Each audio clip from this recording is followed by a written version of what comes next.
Hi friends, welcome to talent career academy Vijayapura YouTube channel. ಇವತ್ತಿನ ಈ ವಿಡಿಯೋದಲ್ಲಿ ಜೂನ್ 5 ಮತ್ತು ಜೂನ್ 6 ಪ್ರಚಲಿತ ಘಟನೆಗಳ ಮೇಲಿನ ಪ್ರಶ್ನೋತ್ತರಗಳ ಬಗ್ಗೆ ತಿಳಿದುಕೊಳ್ಳೋಣ. ಯಾರು ನೀವಿನ್ನೂ ನಮ್ಮ ಚಾನಲನ್ನು ಸಬ್ಸ್ಕ್ರೈಬ್ ಮಾಡಿಕೊಂಡಿಲ್ಲ, ದಯವಿಟ್ಟು ನಮ್ಮ ಚಾನಲನ್ನು ಸಬ್ಸ್ಕ್ರೈಬ್ ಮಾಡಿಕೊಳ್ಳಿ. ಹಾಗೆ ನಿಮ್ಮ ಸ್ನೇಹಿತರಿಗೂ ಸಹ ವಿಡಿಯೋ ಲಿಂಕನ್ನು ಶೇರ್ ಮಾಡಿ.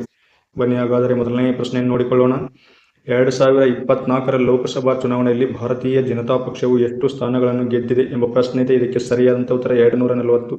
ಪ್ರಸ್ತುತ ದೇಶದಲ್ಲಿ ನಡೆಯುತ್ತಿರುವಂತಹ ಲೋಕಸಭಾ ಚುನಾವಣೆ ಇದು 18ನೇ ಲೋಕಸಭಾ ಚುನಾವಣೆಯಾಗಿದೆ. ಈ 18ನೇ ಲೋಕಸಭಾ ಚುನಾವಣೆಯಲ್ಲಿ ಬಿಜೆಪಿ ಪಕ್ಷವು 240 ಸ್ಥಾನಗಳನ್ನು ಪಡೆದುಕೊಂಡಿದೆ. ಇನ್ನು 2024 ಲೋಕಸಭಾ ಚುನಾವಣೆಯಲ್ಲಿ ಭಾರತೀಯ ರಾಷ್ಟ್ರೀಯ ಕಾಂಗ್ರೆಸ್ ಪಕ್ಷವು ಎಷ್ಟು ಸ್ಥಾನಗಳನ್ನು ಪಡೆದುಕೊಂಡಿದೆ ಎಂಬ ಪ್ರಶ್ನೆ ಇದೆ. ಇದಕ್ಕೆ ಸರಿಯಾದಂಥ ಉತ್ತರ 99. Option B is correct. ಇನ್ನು ಇದರ ಬಗ್ಗೆ ಇನ್ನೂ ಹೆಚ್ಚಿನ ಮಾಹಿತಿಯನ್ನು ತಿಳಿದುಕೊಳ್ಳುವುದಾದರೆ, ನಮ್ಮ 18ನೇ ಲೋಕಸಭಾ ಚುನಾವಣೆಯಲ್ಲಿ ನಡೆದಂತಹ ಚುನಾವಣೆಯಲ್ಲಿ ಬಿಜೆಪಿ ಪಕ್ಷವು ಅತಿ ಹೆಚ್ಚು ಸ್ಥಾನಗಳನ್ನು ಪಡೆದುಕೊಂಡಿದೆ. ಎಷ್ಟಪ್ಪ ಅಂದರೆ 240. ಅದೇ ರೀತಿಯಾಗಿ ಎರಡನೇ ಸ್ಥಾನದಲ್ಲಿ ಕಾಂಗ್ರೆಸ್ ಪಕ್ಷ ಇದೆ, ಅದು 99 ಸ್ಥಾನಗಳನ್ನು ಪಡೆದುಕೊಂಡಿದೆ. ಇನ್ನು ಮೂರನೇ ಸ್ಥಾನದಲ್ಲಿ SP ಸಮಾಜವಾದಿ ಪಾರ್ಟಿ ಇದೆ, ಅದು 37 ಸ್ಥಾನಗಳನ್ನು ಪಡೆದುಕೊಂಡಿದೆ. ಇನ್ನು ನಾಲ್ಕನೇ ಸ್ಥಾನದಲ್ಲಿ AITC all India tribunal Congress ಇದು 29 ಸ್ಥಾನಗಳನ್ನು ಪಡೆದುಕೊಂಡಿದೆ. ಐದನೇ ಸ್ಥಾನದಲ್ಲಿ DMK ಪಕ್ಷವು 22 ಸ್ಥಾನಗಳನ್ನು ಪಡೆದುಕೊಂಡಿದೆ. ಇನ್ನು ಆರನೇ ಸ್ಥಾನದಲ್ಲಿ TDP ಇದು 16 ಸ್ಥಾನಗಳನ್ನು ಪಡೆದುಕೊಂಡಿದೆ. ಹಾಗೆ JDU ಇದು 12 ಸ್ಥಾನಗಳನ್ನು ಪಡೆದುಕೊಂಡಿದೆ. ಇನ್ನು ಮುಂದಿನ ಪ್ರಶ್ನೆ, ಪ್ರತಿ ವರ್ಷ ಜೂನ್ 5ರಂದು ವರ್ಲ್ಡ್ ಎನ್ವಿರಾನ್ಮೆಂಟಲ್ ಡೇ ಅನ್ನು ಆಚರಿಸಲಾಗುತ್ತದೆ. ಅದೇ ರೀತಿಯಾಗಿ UNEP ಅನ್ನು ಸ್ಥಾಪನೆ ಮಾಡಿದೆ. United nations environmental programme, UNEP long form PSI ಪರೀಕ್ಷೆಯಲ್ಲಿ ಕೇಳಿದ್ದಾರೆ ನೋಡ್ರಿ. The united nations environment programme ಇದನ್ನು ಸ್ಥಾಪನೆ ಮಾಡಿದ್ದು 1972ರಲ್ಲಿ ಕಿನ್ಯೋದ ನೈರೋಬಿಯಲ್ಲಿ ಇದರ ಕೇಂದ್ರ ಕಚೇರಿ ಇದೆ. 2024 ವರ್ಲ್ಡ್ ಎನ್ವಿರಾನ್ಮೆಂಟಲ್ ಡೇದ ಧ್ಯೇಯವಾಕ್ಯ ಏನಾಗಿದೆಯಪ್ಪ ಅಂದರೆ land restoration, desertification and drought resilience. ಅದೇ ರೀತಿಯಾಗಿ 2024ರಲ್ಲಿ ವರ್ಲ್ಡ್ ಎನ್ವಿರಾನ್ಮೆಂಟ್ ಸಭೆಯನ್ನು UK ಮತ್ತು ಸೌದಿ ಅರೇಬಿಯಾ ದೇಶದಲ್ಲಿ ನಡೆಸಲಾಗುತ್ತಿದೆ. ಇನ್ನು ಮುಂದಿನ ಪ್ರಶ್ನೆ, 2024 ತೈವಾನ್ ಅಥ್ಲೆಟಿಕ್ಸ್ ಓಪನ್ಸ್ನಲ್ಲಿ ಭಾರತೀಯ ಅಥ್ಲೆಟಿಕ್ಸ್ ತಂಡವು ಎಷ್ಟು ಪದಕಗಳನ್ನು ಪಡೆದುಕೊಂಡಿದೆ ಎಂಬ ಪ್ರಶ್ನೆ ಇದೆ. ಇದಕ್ಕೆ ಸರಿಯಾದಂಥ ಉತ್ತರ 7 ಪದಕಗಳನ್ನು ತೈವಾನ್ ಅಥ್ಲೆಟಿಕ್ಸ್ ಓಪನ್ಸ್ನಲ್ಲಿ ಭಾರತೀಯ ಅಥ್ಲೆಟಿಕ್ಸ್ ತಂಡವು ಪಡೆದುಕೊಂಡಿದೆ. 3 ಚಿನ್ನ, 3 ಬೆಳ್ಳಿ ಮತ್ತು 1 ಕಂಚು, ಒಟ್ಟು 7 ಪದಕಗಳನ್ನು ಭಾರತೀಯ ಅಥ್ಲೆಟಿಕ್ಸ್ ತಂಡವು ಪಡೆದುಕೊಂಡಿದೆ. ಈ ತೈವಾನ್ನಲ್ಲಿ ನಡೆಯುತ್ತಿರುವಂತಹ ತೈವಾನ್ ಅಥ್ಲೆಟಿಕ್ಸ್ ಓಪನ್ ಇದು ತೈವಾನ್ನ ರಾಜಧಾನಿಯಾದಂತಹ ತೈಪೆಯಲ್ಲಿ ನಡೆಯುತ್ತಿದೆ. ತೈವಾನ್ನ ರಾಜಧಾನಿ ಯಾವುದಪ್ಪ ಅಂದರೆ ತೈಪೆ. ಇನ್ನು ಚಿನ್ನದ ಪದಕಗಳನ್ನು ಯಾವ ವಿಭಾಗದಲ್ಲಿ ಪಡೆದುಕೊಂಡಿದ್ದಾರೆ ಅಂದರೆ ಒಟ್ಟು 3 ಚಿನ್ನದ ಪದಕವನ್ನು ಪಡೆದುಕೊಂಡಿದ್ದಾರೆ. ಜಾವಲಿನ್ ಎಸೆತದಲ್ಲಿ DP ಮನು ಮೊದಲ ಚಿನ್ನದ ಪದಕವನ್ನು ಪಡೆದುಕೊಂಡರು. ಇವರು 81.58 ಮೀಟರ್ ದೂರ ಜಾವಲಿನ್ ಎಸೆತದಲ್ಲಿ ಚಿನ್ನದ ಪದಕವನ್ನು ಪಡೆದುಕೊಂಡಿದ್ದಾರೆ. DP ಮನು ಇವರು ಯಾವ ಆಟಕ್ಕೆ ಸಂಬಂಧಪಟ್ಟಿದ್ದಾರೆ ಎಂಬ ಪ್ರಶ್ನೆಯನ್ನು ಸಹ ಪರೀಕ್ಷೆಯಲ್ಲಿ ಕೇಳಬಹುದು. ಯಾವುದಪ್ಪ ಅಂದರೆ ಜಾವಲಿನ್ ಎಸೆತ. ಇನ್ನು ಅದೇ ರೀತಿಯಾಗಿ ಮಹಿಳೆಯರ ಲಾಂಗ್ ಜಂಪ್ನಲ್ಲಿ ಕೇರಳದ ನಯನಾ ಜೇಮ್ಸ್ ಚಿನ್ನದ ಪದಕವನ್ನು ಪಡೆದುಕೊಂಡಿದ್ದಾರೆ. ಇನ್ನು ಪುರುಷರ 800 ಮೀಟರ್ ಓಟದಲ್ಲಿ ಅಂಕೇಶ್ ಚೌಧರಿ ಇವರು ಚಿನ್ನದ ಪದಕವನ್ನು ಪಡೆದುಕೊಂಡಿದ್ದಾರೆ. ಅದೇ ರೀತಿಯಾಗಿ 800 ಮೀಟರ್ ಪುರುಷರ ಓಟದಲ್ಲಿ ಭಾರತೀಯ ಮತ್ತೊಬ್ಬರಾದಂತಹ ಸೋಮನಾಥನ್ ಚವಾಣ್ ಇವರು ಬೆಳ್ಳಿಯ ಪದಕವನ್ನು ಪಡೆದುಕೊಂಡಿದ್ದಾರೆ. ಇನ್ನು ಮುಂದಿನ ಪ್ರಶ್ನೆ, ಯಾವ ಕಂಪನಿಯು ಇತ್ತೀಚೆಗೆ ₹8 ಲಕ್ಷ ಕೋಟಿಗಿಂತ ಹೆಚ್ಚಿನ ಮಾರುಕಟ್ಟೆ ಬಂಡವಾಳವನ್ನು ಹೊಂದಿರುವ 7ನೇ ಭಾರತೀಯ ಕಂಪನಿಯಾಗಿದೆ ಎಂಬ ಪ್ರಶ್ನೆ ಇದೆ. ಇದಕ್ಕೆ ಸರಿಯಾದಂಥ ಉತ್ತರ SBI. SBI becomes 7th company to cross 8 lakh crore market capitalisation. ಇದರ ಬಗ್ಗೆ ಇನ್ನೂ ಹೆಚ್ಚಿನ ಮಾಹಿತಿಯನ್ನು ತಿಳಿದುಕೊಳ್ಳುವುದಾದರೆ, ಭಾರತದ ಅತಿದೊಡ್ಡ ವಾಣಿಜ್ಯ bank state bank of India ಮಾರುಕಟ್ಟೆಯ ಬಂಡವಾಳೀಕರಣದಲ್ಲಿ 8 ಲಕ್ಷ ಕೋಟಿ ರೂಪಾಯಿಗಳನ್ನು ತಲುಪಿದ ಭಾರತದಲ್ಲಿ 7ನೇ ಕಂಪನಿಯಾಗಿದೆ. ಹಾಗಾದರೆ ಇನ್ನು ಉಳಿದ 6 ಕಂಪನಿಗಳು ಯಾವಪ್ಪ ಅಂದರೆ Reliance industries, Tata consultants service, TCS, ಅದೇ ರೀತಿಯಾಗಿ HDFC ಬ್ಯಾಂಕ್, ಇನ್ನು ಭಾರತಿ ಏರ್ಟೆಲ್, ಇನ್ಫೋಸಿಸ್ ಹಾಗೂ ICICI ಬ್ಯಾಂಕ್ಗಳು 8 ಲಕ್ಷ ಕೋಟಿ ರೂಪಾಯಿಗಳನ್ನು ತಲುಪಿದ ಭಾರತೀಯ ಕಂಪನಿಗಳಾಗಿವೆ. ಪ್ರಸ್ತುತ ಭಾರತ ಸರ್ಕಾರವು SBIನಲ್ಲಿ 57.6% ಪಾಲನ್ನು ಹೊಂದಿದೆ. ಈ SBIನ ಪ್ರಧಾನ ಕಚೇರಿ ಇರುವುದು ಮುಂಬೈ, ಮಹಾರಾಷ್ಟ್ರದಲ್ಲಿರುವಂತಹ ಮುಂಬೈನಲ್ಲಿದೆ. ಪ್ರಸ್ತುತ SBIನ ಅಧ್ಯಕ್ಷರು ದಿನೇಶ್ ಕುಮಾರ್ ಅವರು ಆಗಿದ್ದಾರೆ. ಇನ್ನು ಮುಂದಿನ ಪ್ರಶ್ನೆ, ಪ್ರಧಾನಮಂತ್ರಿ Kisan Samman Nidhi PM Kisan long form ಸಹ ಪರೀಕ್ಷೆಯಲ್ಲಿ ಕೇಳಬಹುದಿದೆ. ಲಾಂಗ್ ಫಾರ್ಮ್ ಏನಪ್ಪ ಅಂದರೆ ಪ್ರಧಾನಮಂತ್ರಿ ಕಿಸಾನ್ ಸಮ್ಮಾನ್ ನಿಧಿಯ ಯೋಜನೆಯಡಿಯಲ್ಲಿ ಅರ್ಹ ರೈತರಿಗೆ ಭಾರತ ಸರ್ಕಾರವು ವರ್ಷಕ್ಕೆ ಎಷ್ಟು ಹಣವನ್ನು ಪಾವತಿಸುತ್ತದೆ ಎಂಬ ಪ್ರಶ್ನೆ ಇದೆ. ಈ ಪ್ರಶ್ನೆಯನ್ನು ಈಗಾಗಲೇ ಹಲವಾರು ಪರೀಕ್ಷೆಗಳಲ್ಲಿ ಕೇಳಿದ್ದಾರೆ.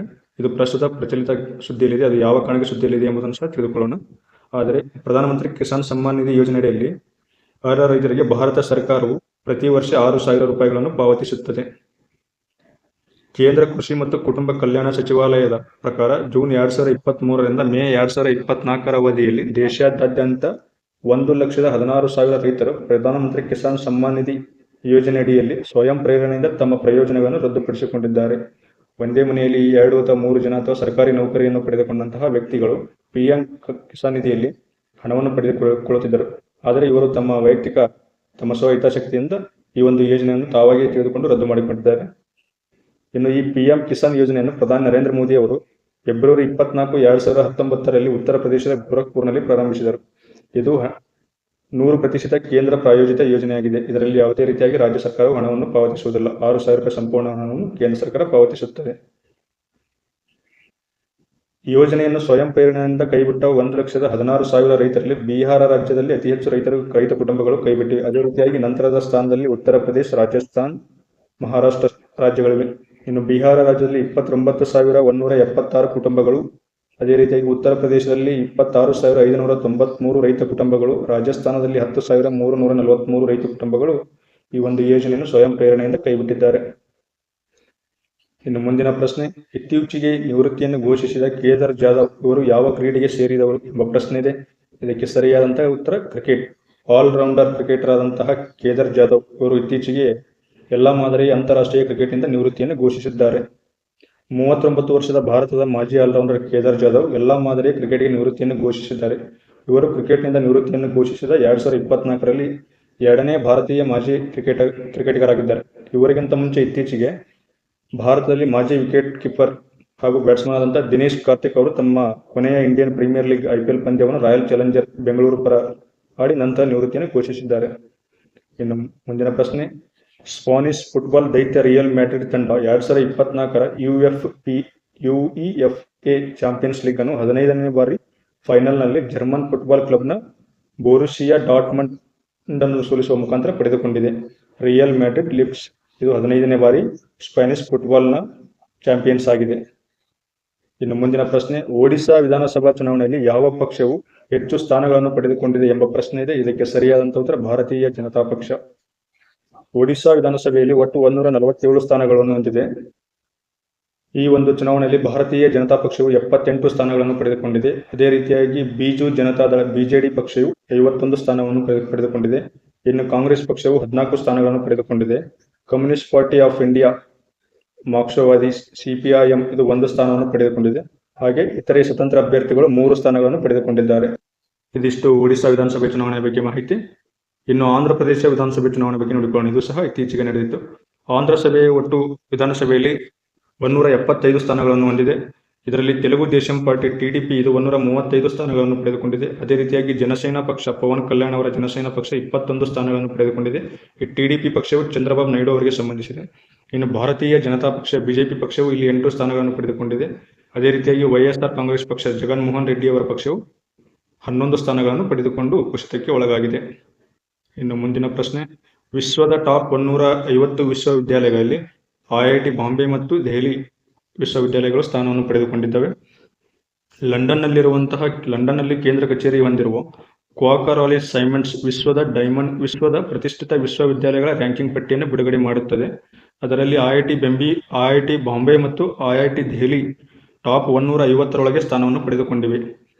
ಇನ್ನು ಬೆಂಗಳೂರಿನ ಇಂಡಿಯನ್ ಇನ್ಸ್ಟಿಟ್ಯೂಟ್ ಆಫ್ ಸೈನ್ಸ್ ಇದು 211ನೇ ಸ್ಥಾನವನ್ನು ಪಡೆದುಕೊಂಡಿದೆ. ಅದೇ ರೀತಿಯಾಗಿ ಅಮೆರಿಕದ MIT ಸತತ 13ನೇ ವರ್ಷವು ವಿಶ್ವದ ನಂಬರ್ 1 ವಿಶ್ವವಿದ್ಯಾಲಯ ಆಗಿದೆ. ಅಮೆರಿಕದ ಮಸಾಚುಸೆಟ್ಸ್ ಇನ್ಸ್ಟಿಟ್ಯೂಟ್ ಆಫ್ ಟೆಕ್ನಾಲಜಿ MIT ಸತತ 13ನೇ ವರ್ಷ ಮೊದಲ ಸ್ಥಾನವನ್ನು ಪಡೆದುಕೊಂಡಿದೆ. ಇನ್ನು IIT ಬಾಂಬೆ ಈ ವರ್ಷ 118ನೇ ಸ್ಥಾನವನ್ನು ಪಡೆದುಕೊಂಡಿದೆ. ಅದೇ ರೀತಿಯಾಗಿ IIT ದೆಹಲಿ 150ನೇ ಸ್ಥಾನವನ್ನು ಪಡೆದುಕೊಂಡಿದೆ. ಇನ್ನು ಮುಂದಿನ ಪ್ರಶ್ನೆ, 2024ರ ಚುನಾವಣೆಯಲ್ಲಿ ನೋಟಾದಿಂದ ಪಡೆದ ಅತಿ ಹೆಚ್ಚು ಮತಗಳ ದಾಖಲೆಯನ್ನು ಯಾವ ಲೋಕಸಭಾ ಕ್ಷೇತ್ರ ಮಾಡಿದೆ ಎಂಬ ಪ್ರಶ್ನೆ ಇದೆ. ನೋಟಾ ಎಂಬುದು ನಮ್ಮ ಮತ ಯಂತ್ರದಲ್ಲಿ ಕೊನೆಯದಾಗಿರುವಂತಹ ಒಂದು ಆಪ್ಷನ್ ಇದೆ. ಚುನಾವಣೆ ಮಾಡುವಂತಹ EVPAT ನಲ್ಲಿ ಕೊನೆಯದಾಗಿ ಆಪ್ಷನ್ ಇರುತ್ತೆ. ಇದರ ನೋಟಾ ಎಂಬುದು ಕೊಡಲು ಮೇನ್ ಉದ್ದೇಶ ಎಂಬ ಕಾರಣ ಏನಪ್ಪ ಅಂದ್ರೆ, ನೋಟಾ ಮತ ಚುನಾವಣೆ ಮಾಡಲು ಕೊಡಲು ಎಲ್ಲ ರಾಜಕೀಯ ಪಕ್ಷಗಳು ತಮ್ಮ ಅಭ್ಯರ್ಥಿಯನ್ನು ಘೋಷಿಸುತ್ತಾರೆ, ಹಾಗೆ ಪಕ್ಷೇತರ ಅಭ್ಯರ್ಥಿಗಳು ಸಹ ನಿಲ್ಲುತ್ತಾರೆ. ಈ ಮೇಲ್ನ ಯಾವ ಅಭ್ಯರ್ಥಿಗಳು ಚುನಾವಣೆಗೆ ಅರ್ಹರಲ್ಲ ಅಥವಾ ಇವರು ನಮ್ಮ ಆಯ್ಕೆ ಅಲ್ಲ ಎಂಬ ಒಂದು ಸ್ವತಂತ್ರವಾಗಿ ತಮ್ಮ ಮತವನ್ನು ಚಲಿಸಲು ಚುನಾವಣಾ ಆಯೋಗ ನೋಟಾ ಎಂಬುದನ್ನು ಇತ್ತೀಚೆಗೆ ಪರಿಚಯಿಸಿತು. ಹೀಗಾಗಿ ಈ ಒಂದು ನೋಟಾದಲ್ಲಿ ಅತಿ ಹೆಚ್ಚು ದಾಖಲೆಯ ಮತಗಳು ಸಂಗ್ರಹವಾಗಿದ್ದು ಯಾವ ಲೋಕಸಭಾ ಕ್ಷೇತ್ರದಲ್ಲಿ ಅಂದ್ರೆ ಮಧ್ಯಪ್ರದೇಶದ ಇಂದೋರ್ನಲ್ಲಿ ನೋಡಿ. ಮಧ್ಯಪ್ರದೇಶ ಇಂದೋರ್ ಇದು ಸತತವಾಗಿ 7ನೇ ಬಾರಿಗೆ ಭಾರತದ ಸ್ವಚ್ಛ ನಗರ ಎಂಬ ಪ್ರಶಸ್ತಿಯನ್ನು ಸಹ ಪಡೆದುಕೊಂಡಿದೆ. ಅದೇ ರೀತಿಯಾಗಿ ವಾಟರ್ ಪ್ಲಸ್ ಸಿಟಿ ಎಂದು ಸಹ ಮಧ್ಯಪ್ರದೇಶ ಇಂದೋರನ್ನು ಕರೆಯುತ್ತಾರೆ. ಇನ್ನು ಈ ಮಧ್ಯಪ್ರದೇಶದ ಇಂದೋರ್ನಲ್ಲಿ BJP ಅಭ್ಯರ್ಥಿಯಾದಂತಹ ಶಂಕರ್ ಲಾಲ್ವಾನಿ ಇವರು 11.75 ಲಕ್ಷ ಮತದ ದಾಖಲೆ ಜಯವನ್ನು ಪಡೆದುಕೊಂಡಿದ್ದಾರೆ. ಅದೇ ರೀತಿಯಾಗಿ ನೋಟಾ ಅಂದ್ರೆ ಮೇಲಿನ ಅಭ್ಯರ್ಥಿ ಯಾವುದು ಸೂಕ್ತ ಅಲ್ಲ ಎಂಬ ಇದಕ್ಕೆ ಎಂಬ ಆಪ್ಷನ್ಗೆ 2,18,674 ಜನರು ನೋಟಾ ಮತವನ್ನು ಹಾಕಿದ್ದಾರೆ. ಇನ್ನು ಮೂರನೆಯ ಸ್ಥಾನದಲ್ಲಿ ಸಂಜಯ್ ಇವರು BSP ಪಕ್ಷದಿಂದ ಸ್ಪರ್ಧಿಸಿದ್ದರು. ಇವರು 51,659 ಮತಗಳನ್ನು ಪಡೆದುಕೊಂಡಿದ್ದಾರೆ. BSP ಅಭ್ಯರ್ಥಿಗಿಂತ ಅತಿ ಹೆಚ್ಚು ನೋಟಾ ಮತಗಳನ್ನು ಪಡೆದುಕೊಂಡಿದ್ದಾರೆ. ಈ ನೋಟಾ ಮತಗಳು ದಾಖಲೆಯಾಗಲು ಕಾರಣ ಏನಪ್ಪಾ ಅಂದರೆ, ಇಲ್ಲಿರುವಂತಹ ಕಾಂಗ್ರೆಸ್ ಅಭ್ಯರ್ಥಿ ಚುನಾವಣೆಗೂ ಮುನ್ನ ನಾಮಪತ್ರವನ್ನು ನಾಮಪತ್ರವನ್ನು ಸಲ್ಲಿಸಿ ಚುನಾವಣೆಗಿಂತ ಮುಂಚೆ ನಾಮಪತ್ರವನ್ನು ಹಿಂಪಡೆದುಕೊಂಡರು.